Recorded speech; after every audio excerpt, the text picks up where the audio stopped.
here. Are you here? We're all here. Welcome to Everything's Relative with Eve Sturges.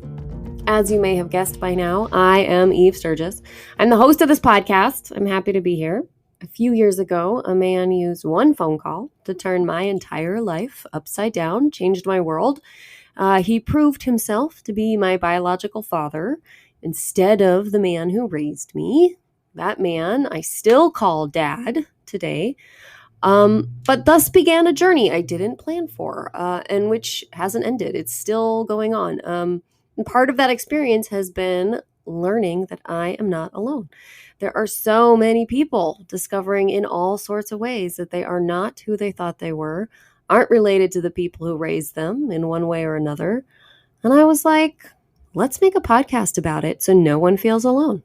So here we are. Today is huge for me, huge for the podcast. Dare I say huge for America? That's probably too much. But as you know by now, I hope you know, today is the final episode of season 4, and it is special for me, not only because I get to have a break soon, but because this particular interview felt so special to me. I felt so grateful and fortunate to get to have it. And then I thought I lost it. I couldn't find the files of this recording anywhere. Many tears were shed. All I could think was that I had forgotten to record it altogether.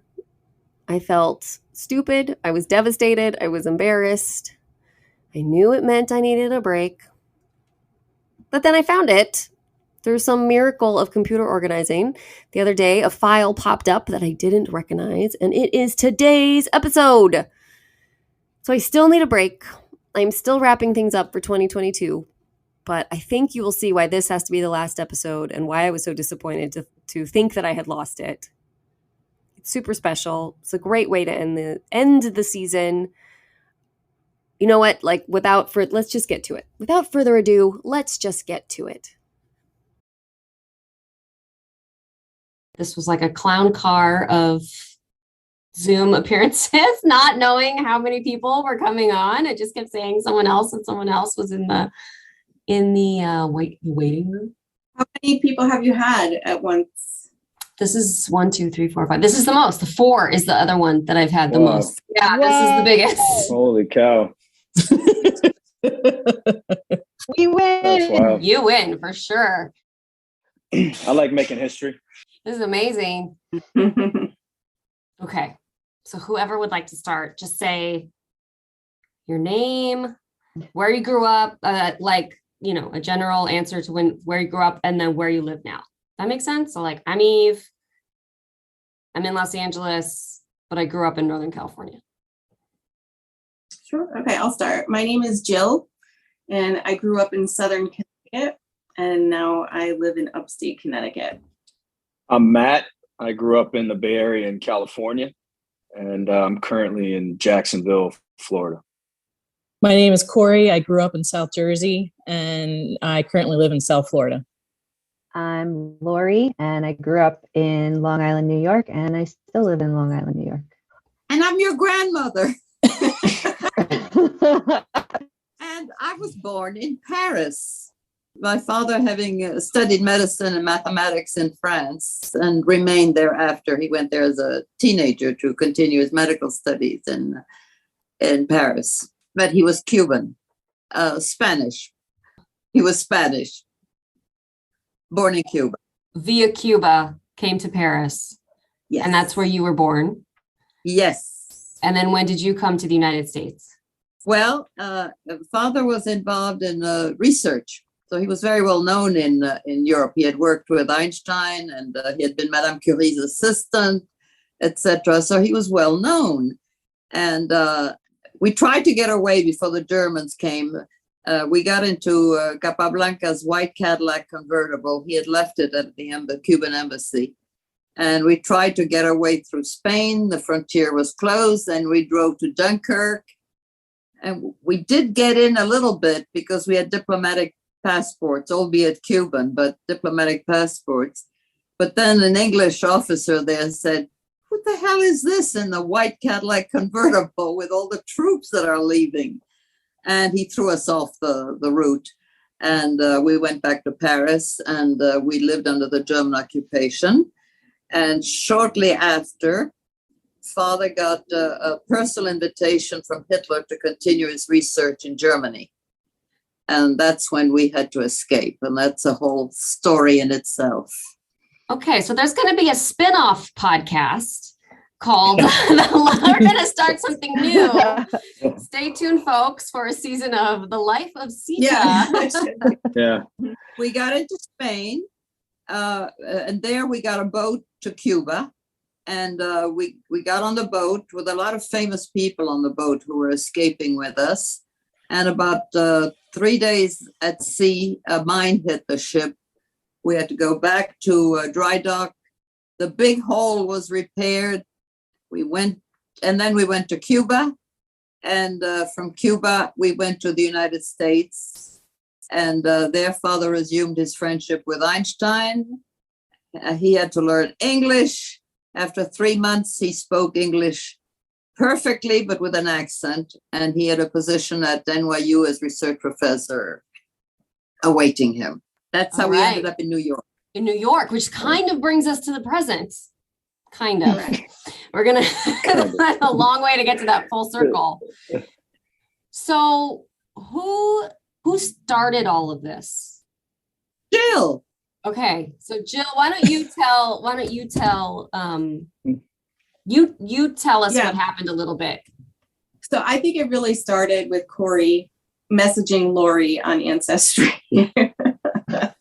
So that's where it really started. That's where our journey started. So if you want to start, Corey, and just Okay.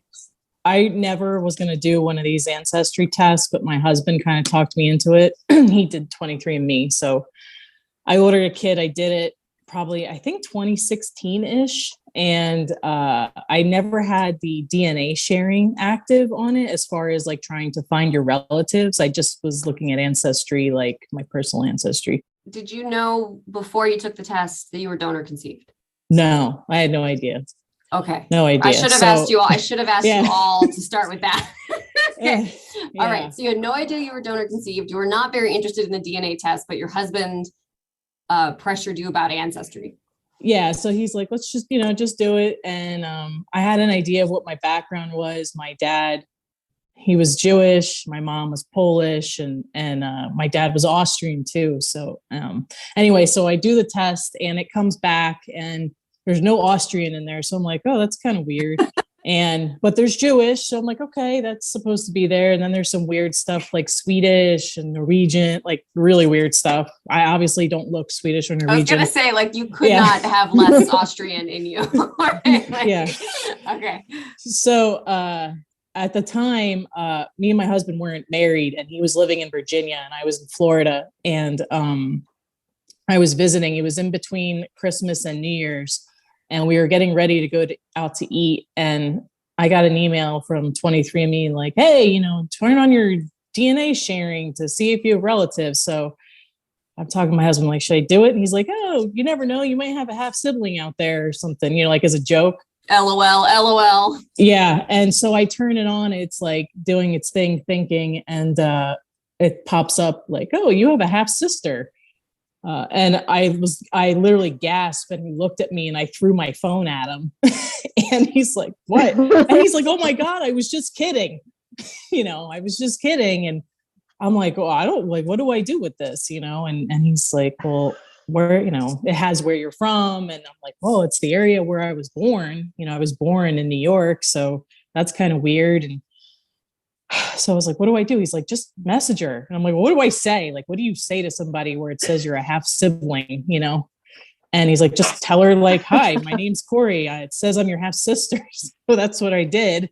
And it was like a running joke because it's always been like a really weird way to approach somebody with that information. But so I reached out to Lori on the internal messaging system on 23andMe, and it just kind of like, we started chatting on there. And like, I was at dinner and I was just chatting with Lori the whole time I was at dinner. I wasn't even like paying attention to my husband. So that's kind of where it started for me. And I guess Lori. And where were you, Lori, when that message came in? What was going on for you at that time? Yeah. So like I did not know I was donor conceived either. I had done this test in the summertime. And I didn't really understand like how to read the results of like relatives and whatnot. So I didn't think anything of it. I was more fascinated with my heritage. When I had seen the results, it made no sense to me because my whole life my father was Norwegian and maybe a little Swedish. And so I took a picture of like, I mean, it was like a rainbow, like all the different colors of the world on my wheel. And so I sent a picture to my cousins on my father's side, and they were like, well, wait a minute, that doesn't match us. So I had like a few months of just confusion of like what all this meant, questioning if my dad was actually adopted. That was where I was first at. The most exciting part to me was also that I was part Jewish. So that Christmas season, my family was up. I decorated part of the house even for Hanukkah, just to be fun. I don't know. And so I'm sitting after Christmas. The whole family leaves. Is like, no, all the kids are asleep. It's finally peaceful and quiet. And I get the alert on my phone. And I was like, oh my God, how cool. I have a sister. Like it didn't click what that must mean then, right? And so yeah, Corey and I started messaging and just trying to figure out how this happened. So she was also on Long Island when she was born. So we thought maybe her dad and my mom had an affair, but it was really kind of funny because if you knew my mother, she's like the most straight-laced person, doesn't curse. Like so to imagine that was so far-fetched. And so I think from that point, we started talking a little bit. Corey says to me, I'm out to dinner right now, but I would really like to talk to you on the phone about my dad. So can I call you tomorrow? So for the next 24 hours, I'm thinking this guy's a murderer or he's some terrible person because she can't tell me through text. She can only call me on the phone to tell me. So I was like, oh my God, who is my father? This is insane. And the next day we had a conversation, and it was she was very, considering Corey, was in a similar situation, just discovering having a sibling and everything. She was very kind in her approach because the reason she wanted to talk to me on the phone was because her father had passed away. And so she thought she was sharing that news with me, that your birth father is not actually here, So it was very sweet. So, and it felt kind of like an instant like bond, I think, between the two of us. Yeah. Yeah. I felt like when we talked, it was very easy. It was very comfortable. Oh, so easy. Like we had known each other a long time. Yeah. Yeah. And so, Corey, you had not yet put together that the man who was your birth certificate father, who has since passed away, was not your bio father. No, I had no idea. You hadn't figured that part out yet. Okay. No, and there's like other twists and turns that start happening when we start trying to figure things out, which I'm sure we'll get to. But I had no idea. I thought, my family didn't come from a lot of money. And I'm like, oh, I could totally see my dad like donating for money or something, or doing something crazy like that when they're younger, in the 80s or whatever. So I think like Lori and I spent a lot of time chatting, like trying to figure it out. Or, her family, they were in the education business. And I'm like, well, I have an older brother. Like maybe he was my brother's teacher. Like, how would they meet? Like, it was just really, we were trying to figure it out. And that's when Lori suggested we take the ancestry test just to like really firm it up. Yeah. And so that, we took those tests. I think what Lori was about 6 weeks or so to get results back, something like that. It took a long time to get the ancestry result. And the reason why I wanted the second test was not because I doubted the results of the first test, but because I knew if I was going to approach my mother about this, I needed as much information so she couldn't deny it that I could possibly come up with. Because when I first got my results, again, I just was so excited to find out I was Jewish and Cuban and all these other really cool things. And when I approached my parents with those results, they seemed almost very angry with me, and their reaction was not at all what I would expect. So I kind of just had this feeling like I need the most information as possible before I can go and approach my mother with this. So I ordered the test, and then I told Corey, and then she was like, oh, I'm going to do the test too. So I think my results came in like a day before hers Yeah. from Ancestry. And I remember like, and at this point we had been texting like every day, all day, every day, trying to like figure stuff out. I got the results from Ancestry and I was like, there are more of us. there's another brother and a sister. And then it was like both of us had this bomb just kind of go off now because, you know, we still thought maybe Corey's dad was the sperm donor. Right. Now we're up to 4 of us. Okay. So So that was where we were with that. okay. And then who came into the picture next? So I received an email from Lori. Yeah. This is Jill talking. Yes, that's correct. Sorry. Yeah. So I received an email from Lori, kind of along the same lines. You know, I see that we're connected on Ancestry. I think you were also asking Lori if I knew any background on any of this. It was just kind of a short and sweet email to begin with, because you never know who you're emailing. But yeah, we connected instantly and kept talking after that. So then again, I talked to Corey as well. We all were talking through text messages, which I think I still have our first text messages from many years ago. I have them too. I found out that I was donor conceived at a very young age when I was 14. So I knew for a very long time. Right. And I'm going to stop you there because I haven't mentioned it yet. Mhm. So Jill, for any of my listeners that have been following the podcast for a while, is the sister of Joy. Joy was in my first season way back when. She's a fantastic episode, and she talks in the episode about being given the task of telling her sister that they were donor conceived. So this is that sister, right? So if that's interesting to anybody, go back and listen to that. But that's sort of how we're coming to that full circle here. Is so she was told at a young age. So she had always known, or had known for a long time, that she was donor conceived. Mm-hmm. Okay, continue, Jill. Sure. Yeah. So growing up, for a while, I did think I was adopted, and I kind of hounded my sister to eventually tell me everything, which she reluctantly did, but we went out to dinner and she told me everything. So to this day, though, I still have not sat down and had like an official conversation with my mother about everything. Like, it was just all like over the years, things were just randomly spoken about. So from my journey now at this point, I have told my mother everything because so much was hidden from me growing up. So she knows everything that's happened to me. I've kind of done the opposite. So I, at the time too, thought, well, maybe Corey's father could be the sperm donor, just because I don't know, and she lived in Jersey and Corey was in New York. I mean, we're all within that tri-state area. So we all thought that in the beginning until I found a half aunt of ours on Ancestry. And I looked at her tree that she had on there. And I eventually, after much investigation and Googling names, and took about a good couple weeks, I think, I found our grandmother. So eventually, after a long period of time of trying to get in touch with her, I finally handwrote her a letter, and she called me right away. So It was pretty, yeah. Okay. So, and just to backtrack it real quick too, we do have another brother in Arizona.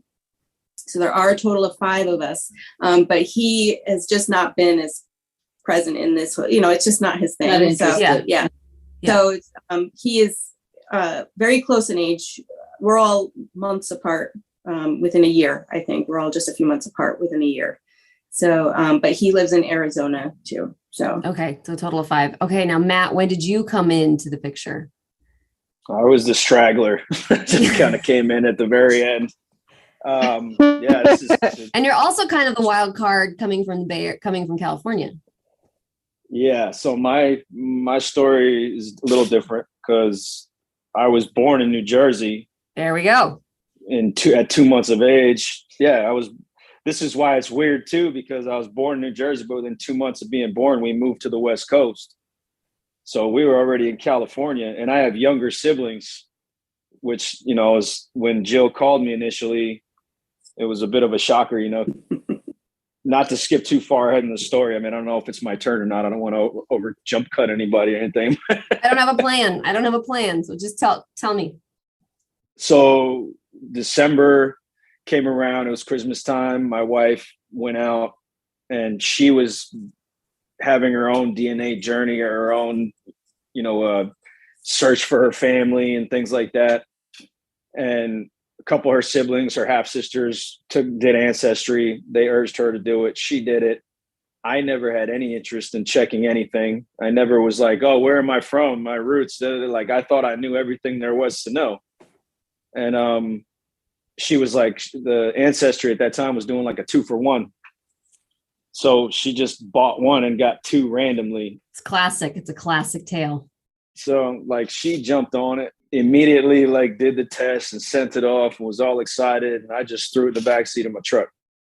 And it just sat there for probably like the end of January. I guess one day I was like sitting in my truck and I remembered that I had it in the back and I was like, oh, I should probably do that. So I, went and spit in the tube and put in the envelope, never thought about it again after that. Like it was just out of sight, out of mind. And I know both of my parents, they're still married, still alive. They've been in my life my entire life. They've always been there. So, Jill called me and I was like, wait, but I know where they live. Like my parents are like 20 minutes from me. Like I visit them. They're still both in my life. Like I don't get it. What do you mean? And then I'm just very blessed too, because I think about too, the whole situation, like how it unfolded. Cause it could have been, I was telling Jill this the other day, like if it was 4 people like me, we might not all be sitting here right now. I was just going to say, you didn't even realize that any of your DNA was off. Like you had no idea, right? No. Yeah. I didn't even look. So the results came back and I read it and I saw that I had connected with some people.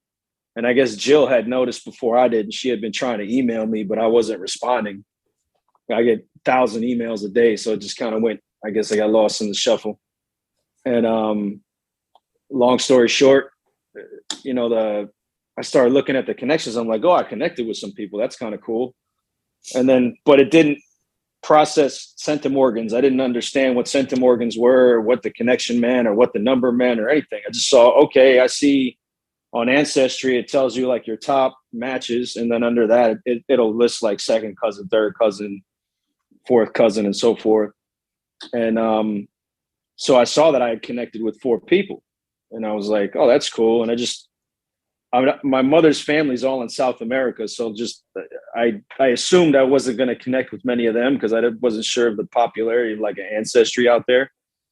But I assumed that, my father has European Jewish descent. His family came from Austria. There's a couple other, mixes in there. We're all mutts, so it's just like, I didn't know what to find out. I just thought I was like, oh, cool. I have some Swiss, I have some Norwegian, I have some whatever, and it was like, anyways, Jill called me. And obviously the first thing that comes over you is skepticism. Cause you're like, not possible, like this means one of my parents cheated. And I feel like Lori does about her mother with my mother is like not possible. It would never happen. I relate to that so much. Yeah. Just like, so I was like, this is not a fathomable event. Right. Not feasible. So yeah, it was kind of like, then Jill started asking about my mother getting help. And I remember my parents got married in 1977, but I wasn't born until 1982. Ooh. So I was like, why did you wait so long, to have children was my first question, so I was like, then I just started like kind of piecing things together in my head. I was like, 5 years waited, probably meant they were having trouble. And then I started thinking like my mom, but then my brother is 2 years and 11 months younger than me. And he was born in California. So that confused me even more. That was like another curveball, right? Like, how did that happen? if I'm a donor conceived child, then how did that happen? I went to my mother. I said, well, because at the week this all happened, there was a lot going on. My father had some health issues going on, and we were really stressing off of that. And then this was totally unexpected, and it just kind of came out of left field. It was like, and it happened like literally the day after. Yeah, I mean, I didn't, well, at that time I started putting more faith in it, and it was like I wanted to talk to my mother about it, but it just, the timing was all bad because of everything my father was going through. So, you know, I waited about a week and some change, and then we were sitting down at the dinner table, and I think I had my wife there, myself, my son was there, and then like my son went to go watch TV, and I asked my mom, I said, you know, did you guys get any help when you were trying to get pregnant? With no hesitation, she told me, oh yeah, when, you know, my friends recommended I go to a fertility clinic. They recommended this great doctor in Manhattan, and da, da, da, da. And, you know, I went, and, you know, she told me that she took my father's specimen down there, and a week later she was pregnant. Oh. I was like, so you know that you know, I input my DNA on ancestry.com, and she was like, ¿Qué es eso? Like, what is that? And I was like, it's DNA. It's DNA. They check your DNA, mom. And she was like, okay. And what did they tell you? I was like, it told me a lot. she was like, she's like, well, what did they tell you? I was like, well, I'm connected to a lot of people with my DNA. And she's like, well, what do you mean? I was like, I have half siblings. And she was like, ¿Cómo puede ser? And I was like, no, mom, I have like people like, and, you know, Amber has her half sisters. So here was our baseline. You know, Amber did her DNA, and her half sisters, who I'm sure, no doubt in my mind, they all share a father, you know. Amber is your wife. My wife. And so they all share a father together. And those three sisters, when you look at their centimorgan measurements, they're all like 1700, 1720, 1730, whatever. I pull mine up, and I'm looking at our connection, and we're all 1980, 1950, 1930, you know, 19 plus. That's when I was like, how do you fake DNA? You know, I don't, I've never heard of it. So, you know, it's kind of like my skepticism went away, and I was like, this is for real. My mother, I don't know if it's just been a lot of time and she didn't really recall the details of everything. And she had just moved here as an immigrant from Colombia, so there might have been a slight language barrier as well. I'm not exactly sure, but she claims that she had no idea of the procedure. She just assumed she took, you know, my father, the specimen down there, and that was what they used. That's a fair assumption. And yeah, well, she was a little in shock when she found out, and just the same way the girls have said, it's kind of like that with me as well. I mean, she's not in denial about it, but she doesn't like talking about it. She doesn't want to know anything about it. If I bring it up in conversation, it's just like she just moves forward past the conversation, you know. And I said, it doesn't change anything for me, you know, like it doesn't. You're still my dad. You're still my mom. And my father's like in this place where I'm not sure if everything's totally making sense to him. It's been a journey, man. 2022 has definitely been. So that was this year. That was 2022 that happened. That was like, yeah, that was the end of February. I think we just all started talking in mid-May. Oh my gosh. Something like that. Yeah. Okay. Okay. Yeah. Yeah. So Matt is like your newborn baby. Yeah. I'm the baby. Mm-hmm. I'm the baby. It's in his first trimester. Oh my gosh. Yeah, there you go. Or his fourth trimester when they come out and they're just 3 months old. Yeah. That's amazing. And what was it like? Now, I would love to know what it was like to discover that you have 4 or 5 and possibly more grandchildren. I want to know, for Sita, how has this been for you? Well, I spoke with Pablo. I said, what have you been up to? So Pablo is our father. Yes. Who has since passed on. He passed in 2007. He had, he died of complications of MS, but he was very funny And he never told me, or I don't think he told my husband. If he told my husband, my husband never told me about it. But it was a surprise, but not unexpected from him to do something like that. He probably needed money. And maybe it was because he knew he had a probable fatal illness, that he wanted to leave something behind, not to disappear completely. That almost just made me cry, Sita. Wow. The legacy lives on, huh? Yes. Yeah. I like to think that maybe that's what he felt, that he wasn't going to leave completely, that he would continue in some way or another, So who contacted you first? It was Jill? Jill. She sent me a letter. Uh-huh.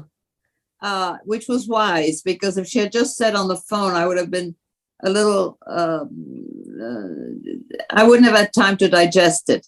Right. But with a letter, I could read it again, and then I contact her right away, And did you talk about it with friends, or did you have any other children or adult grandchildren or anybody else?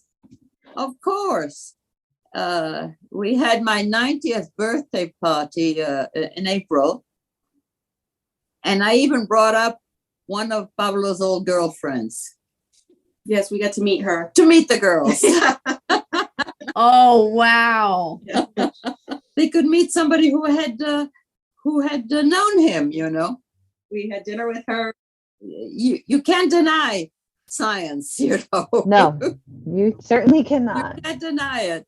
I know the mothers are having a lot of problem with this, and I don't see why, because it is their child, and whichever way it arrived doesn't really matter.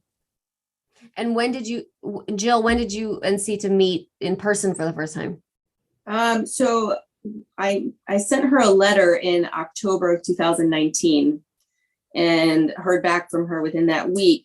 And me, Corey, and Lori, we all ended up speaking with Sita that day, or that week. I think we all called and everybody spoke to her individually that week. Corey, Lori, and I had never met until January 10th of 2020. We all came up to Hudson, where she is, and stayed at an Airbnb for a nice long weekend and spent time together. That's how they met. Yes, that was our first time meeting. Yes, we all met. Yep. But the interesting thing for them, I think, is that there are many well-known people in the family. My father was nominated 3 times for the Nobel Prize. He's a scientist. He was a cardiologist and a mathematician, Madame Curie's assistant. He worked with Einstein. And it's thanks to him that today you can have organ transplants. Oh, wow. No. That's no small thing. Crazy. My father-in-law was a well-known artist. He painted all the Mountbattens.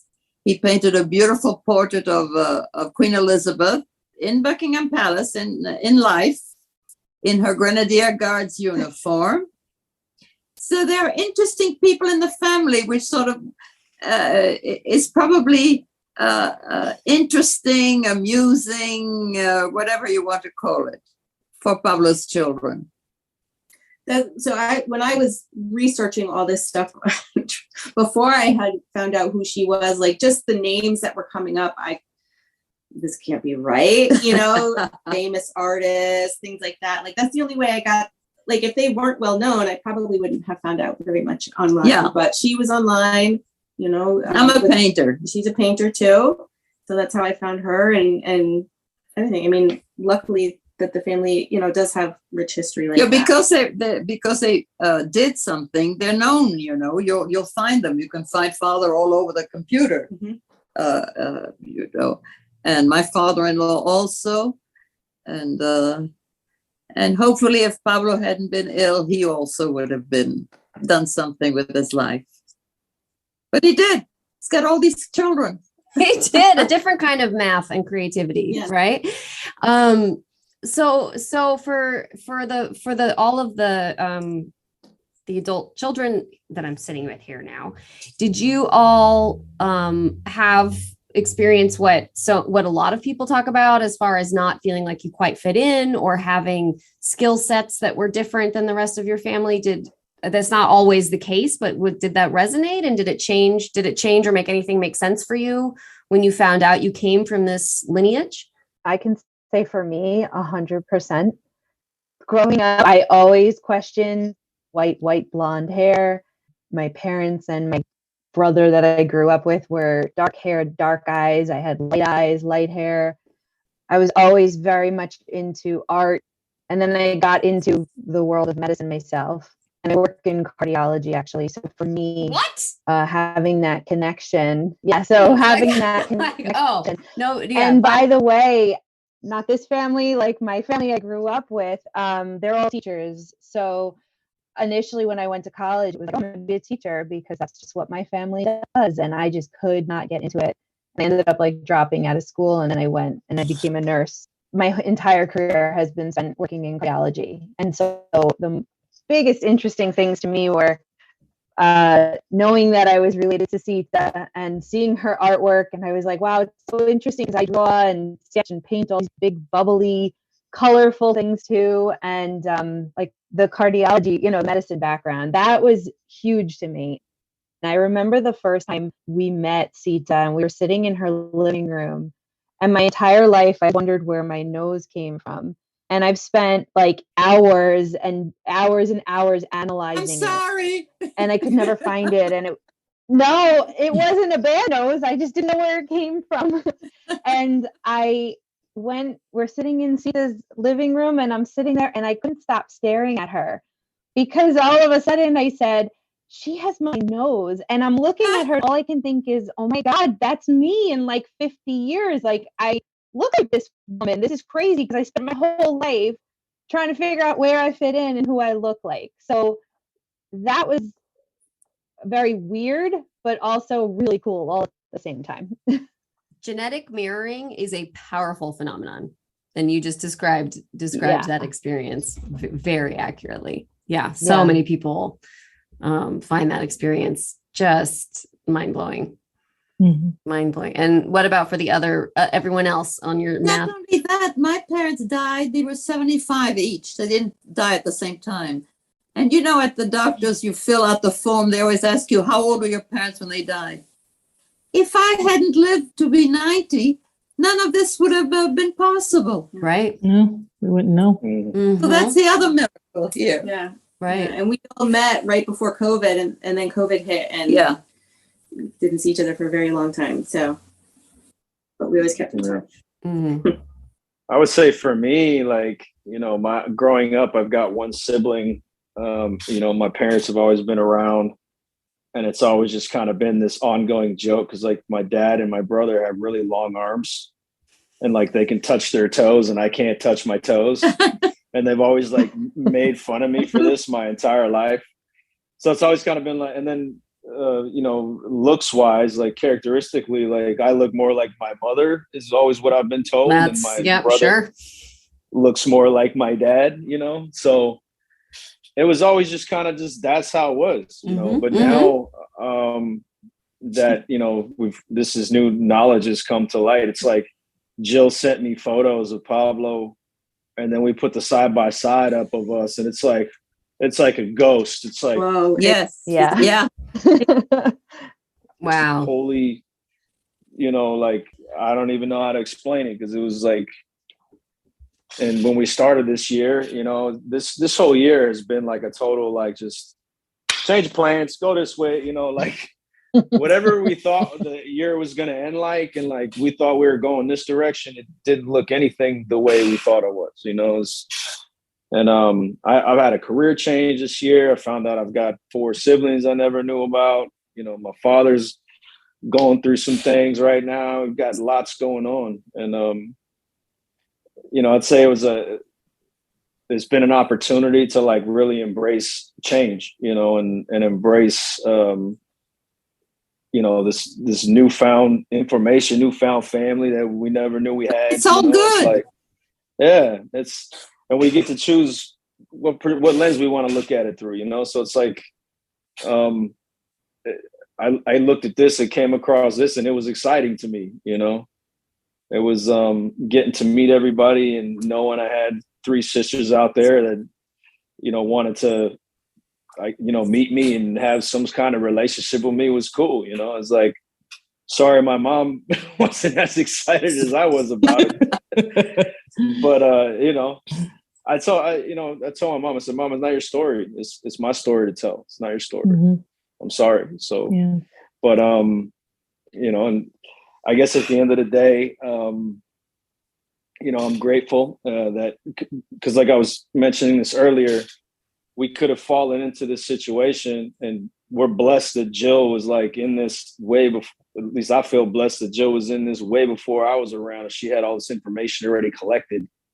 So it's like I kind of walked into like a fully painted picture already. I didn't have to go, you know, through all the finding the information out and digging through history to go find Sita and figure out who Pablo was, and, you know, all of that. I was blessed enough and fortunate enough to just walk into like, hey, guess what? A ready-made family. You're connected to this. Yeah, you're connected. I'm like, oh wow, We were so nervous when we found out about Matt. We don't want to like scare him and overwhelm him. Remember what it was like when we found out. So we were trying so hard to just be as like gentle as possible.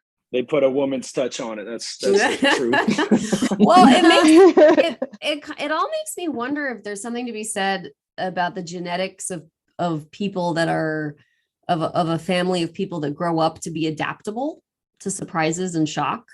And I don't, of course, I don't know anything about that scientifically, but it's just interesting because so many people there's all the variables, right, that could exist, but you all got surprising information, and you all were people who ended up feeling the draw to one another, but then also wanted to pursue it and also get along. And so many people, like Matt was saying earlier, like it could be a whole group of people that are not interested in those things. Mm-hmm. So I was going to say like, oh, I wonder if you all ended up with like good families and you grew up with grounded self-identities so that you feel comfortable like reaching out and experiencing new things. And I don't know how to track that either, but it has to be said that like what you guys are experiencing is not for sure with people. It's not definite, right? Like it might go this way and it might not. I can honestly say, like, if I'm 39 right now, and if this would have happened to me 10 years ago, it would have been a much different response to everything, you know? So it is. I agree with you 100%, because it's like we all had to be in a certain place in our lives for it to even be something we can comprehend and accept. Right. You are all wanted. Right. No, we were. Yeah. No question. And what about for you, Corey? It's funny because I always thought I was adopted or something. Same thing as Lori when I was growing up. There was something I felt different than my family. Like even my mom, I'm like, I don't feel like I'm related to these people. So, and then it was funny because the one person that I gravitated towards a lot was actually my dad, who passed away, which is ironic because, you know, obviously we're not related, but, you know, and to touch on what Matt said, you know, there's a lot of people, and we experienced some of this, like when we were trying to figure everything out, that, you know, they're not open to the communication, and, you know, and that's really, that stinks for those people that are just finding that out and they're rejected by their new families, because there's a lot of nuances into discovering this information, you know, as a surprise as it is. And then if you're rejected by your new family too, it's almost like, you know, but I just want to know like some information. And if these people don't want to talk to you, so we're very fortunate in that regard to have each other and to have Sita, because it just fills in, it makes it so much easier to understand.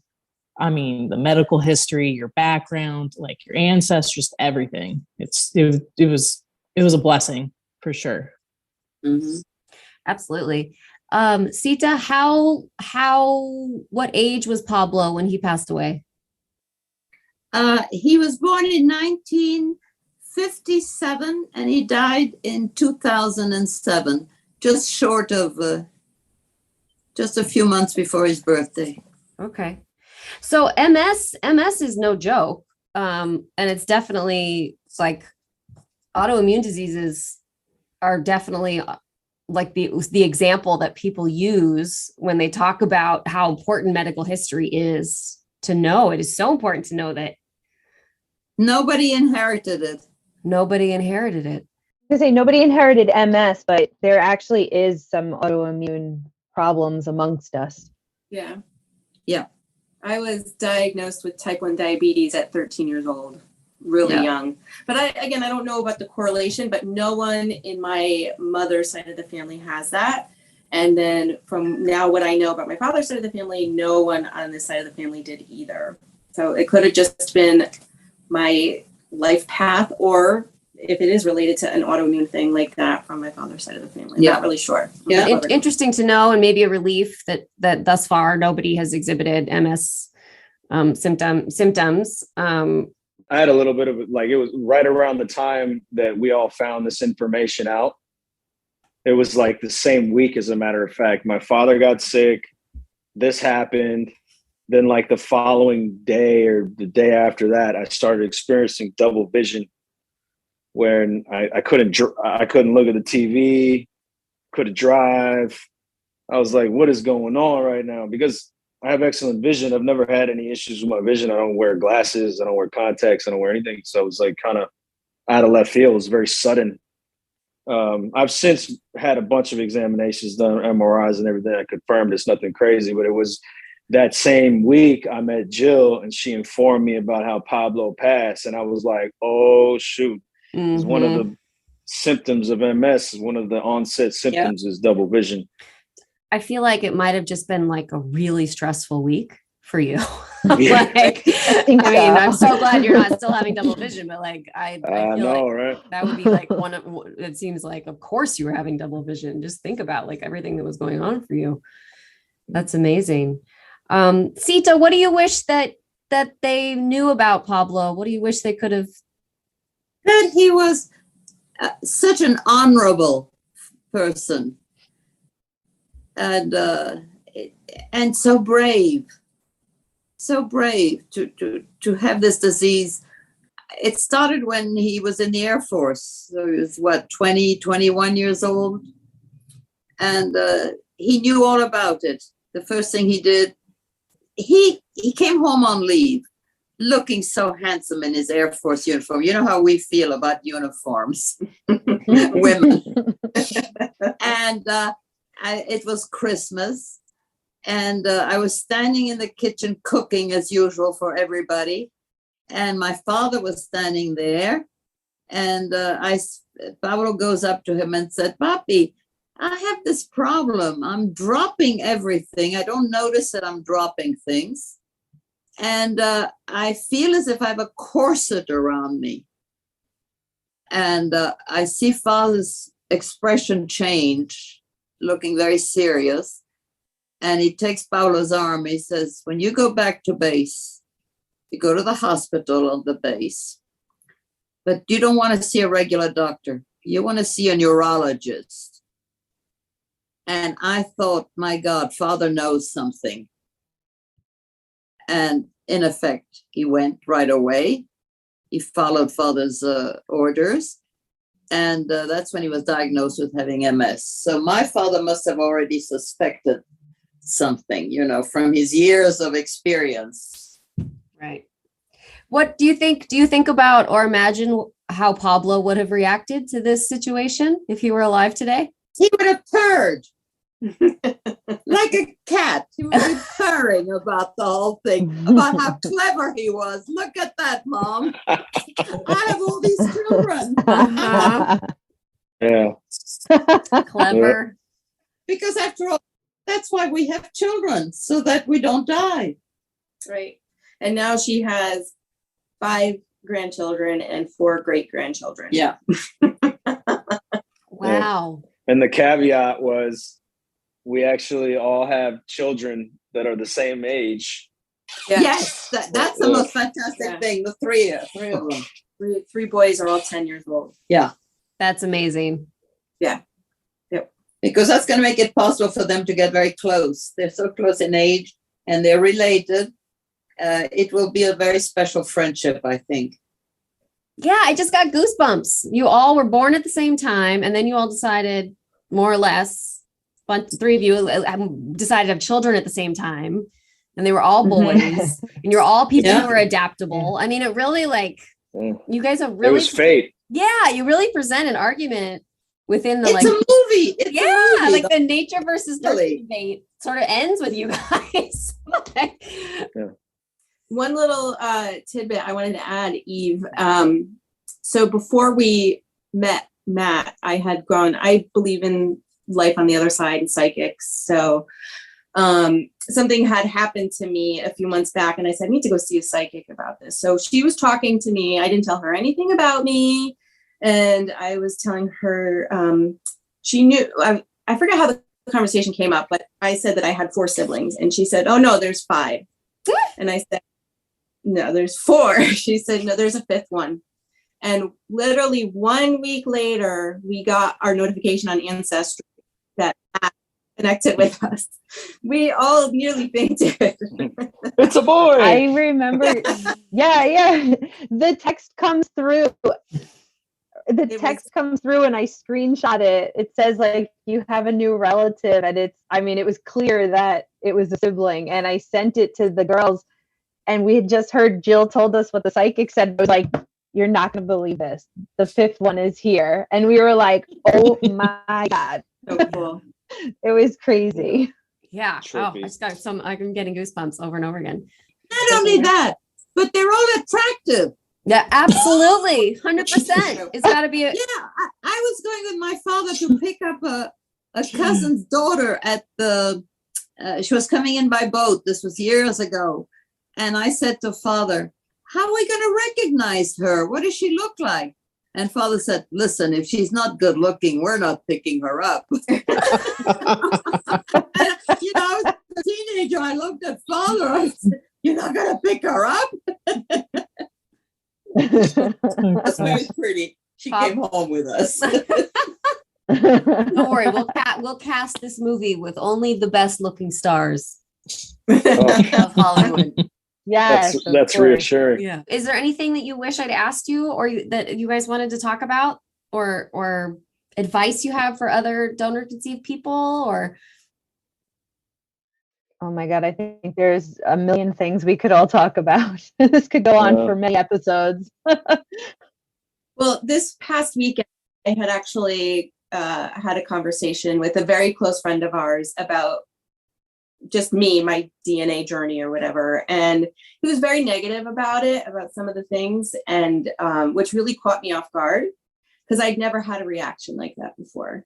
He was looking at it as, well, now this DNA stuff is ruining it for all the people that wanted to be anonymous. That was his way of thinking, which I can understand, trying to be very open-minded, but at the same time, my life journey is more important, than it opened up.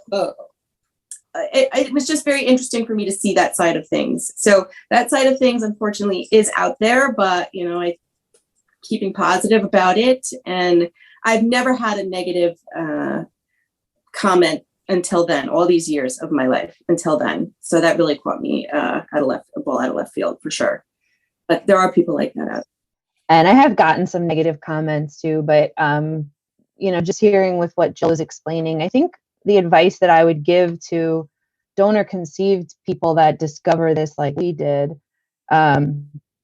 is just to take the journey.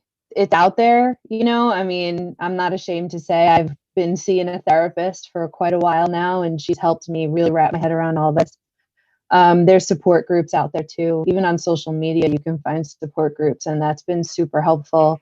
And then for the people that meet us, the people that don't know what it's like, the girls and I were just actually talking about this, but allow us to tell you how it feels. You don't get to say we shouldn't have those feelings, or we shouldn't, think that way, feel that way, whatever it is.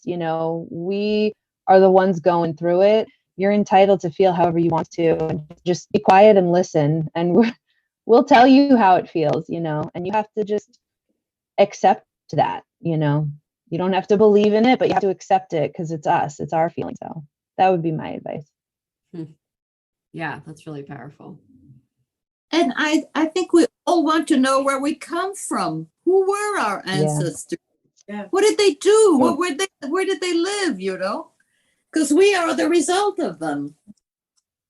Yeah, and I think like what Jill was talking about earlier, I think most people they take their identity for granted because most people, like just like we did, like we thought we knew who our parents were and we thought we knew who we were, and it's like, you know, that's nice, but you don't like, they don't understand when you experience that rug being pulled out from under you. It's like, it's a strange journey to go on, and it's a strange feeling. And I don't think people truly understand how bizarre it is. Like when you have half your identity stripped away in a matter of like minutes, it's very strange. I don't know if there's an easy way to like get that kind of news. It's just like, you know, you gotta, like I said, 10 years ago, my mindset was totally different. And, you know, I don't know how I would have responded finding all this out. You know, I think it's important for people to have an open mind. You know, you can't change your DNA. So no sense getting upset about something you can't be met. You know, you can't change, you know, so I mean, might as well accept it and go for the ride, you know. And it's kind of, at this point, that's my attitude with it. You know, we don't get to decide whether we're going or not. We're already going. You can either ignore it or acknowledge it. You know, it's I'm choosing to acknowledge it. I'm choosing to discover. I'm choosing to be excited about it. You know, and I think that's just. You have been amazing, Matt.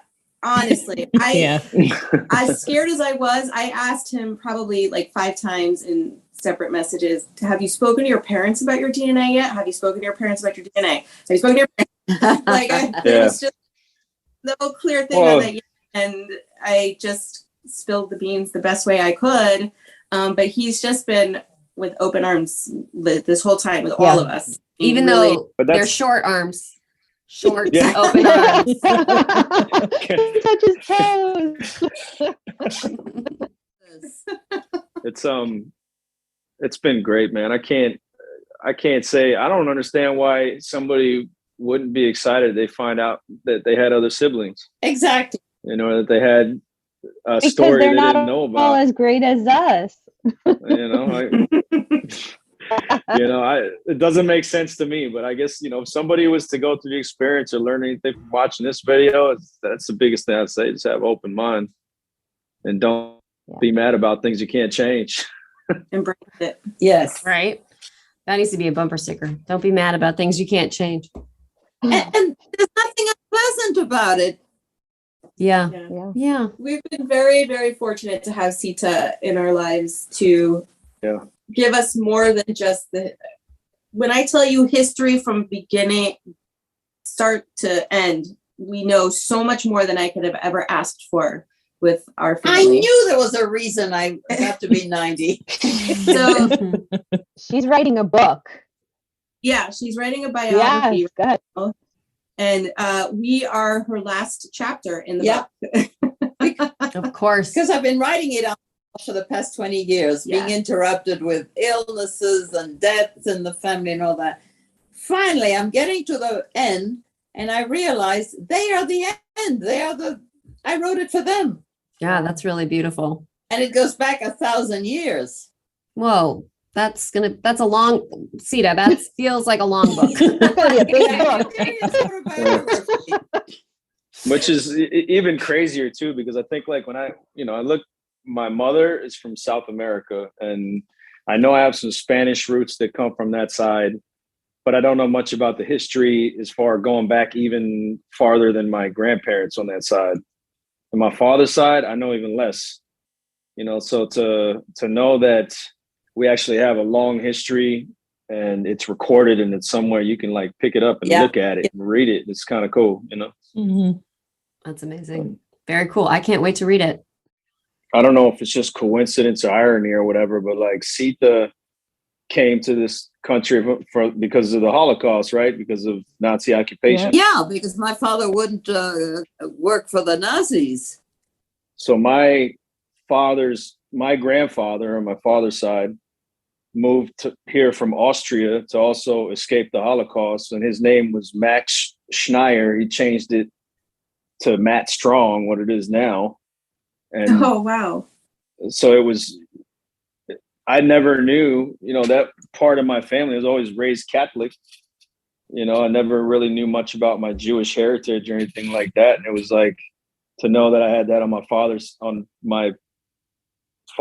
side, and then my biological father also had that tied into his heritage as Right. Like you were just destined to have that as part of your heritage. I guess no way Yeah. around. Like no way around. Since we are Spanish, you also have Jews on the Spanish side who converted and stayed. In 1492, the Jews and the Arabs were told to convert or leave the country. And our Jewish ancestors converted and stayed. 23% of the population of Spain has Jewish blood. Wow. They were already refugees, the poor Jews. Where were they going to go? Yeah, forever wondering. Well, thank you so much. This has been amazing. I really do feel like I could sit here and talk to each of you as a group and then individually. Like this could be its own series, which is not something I have time for. But if you guys could do your own podcast. This is just totally awesome. God, I don't even know what to say other than just like we have to stop because of time, but I wish that we didn't. Thank you so much for giving me some time in your afternoons and calling in from all over the East Coast. Yeah, and Sita, I'm glad you've got everything written down, but somebody get her oral history. Yes, sure. Yeah. Yeah. Absolutely. Great. They will be immortalized. Good. Yeah. Wonderful. Right. Great. Well, if you have any questions or problems, or you wish you hadn't said something, or there's something you want to add, just like anybody, please feel comfortable reaching out to me at any time. It'll be a little bit before this comes on. And of course, I will let you know when that is. And Joy, Jill's sister that she was raised with, is the editor. So you can also contact Jill. She's your inside connection to the podcast. So yeah. However you want her to make you I sound. need you to change my hair color. Totally. Yeah. Yeah. Make somebody's voice sound smokier, sexier. She's your woman for that. All right. Well, have a wonderful rest of your day. I am so grateful. Thank you, Eve. Thank you, Eve. Thanks for your time. Thank you. I will be in touch. Bye, everybody. Bye, guys. All right. Take care. Bye, everybody. Good to see you guys. Bye. A huge thank you to all of the siblings in that family who took the time to speak with me from all over the country, including Jill, who took a day off work to be with Sita for all of that, to help with the Zoom coordinating. I hope you could see why that felt so special to me. It was such a perfect way to finish a season, especially a season that was so unintentionally heavy with donor conception stories. And what a season it was. Thank you to everyone, every single person who took the time to share their story with me. Thank you to all of you who took the time to listen to this podcast, share this podcast, review this podcast.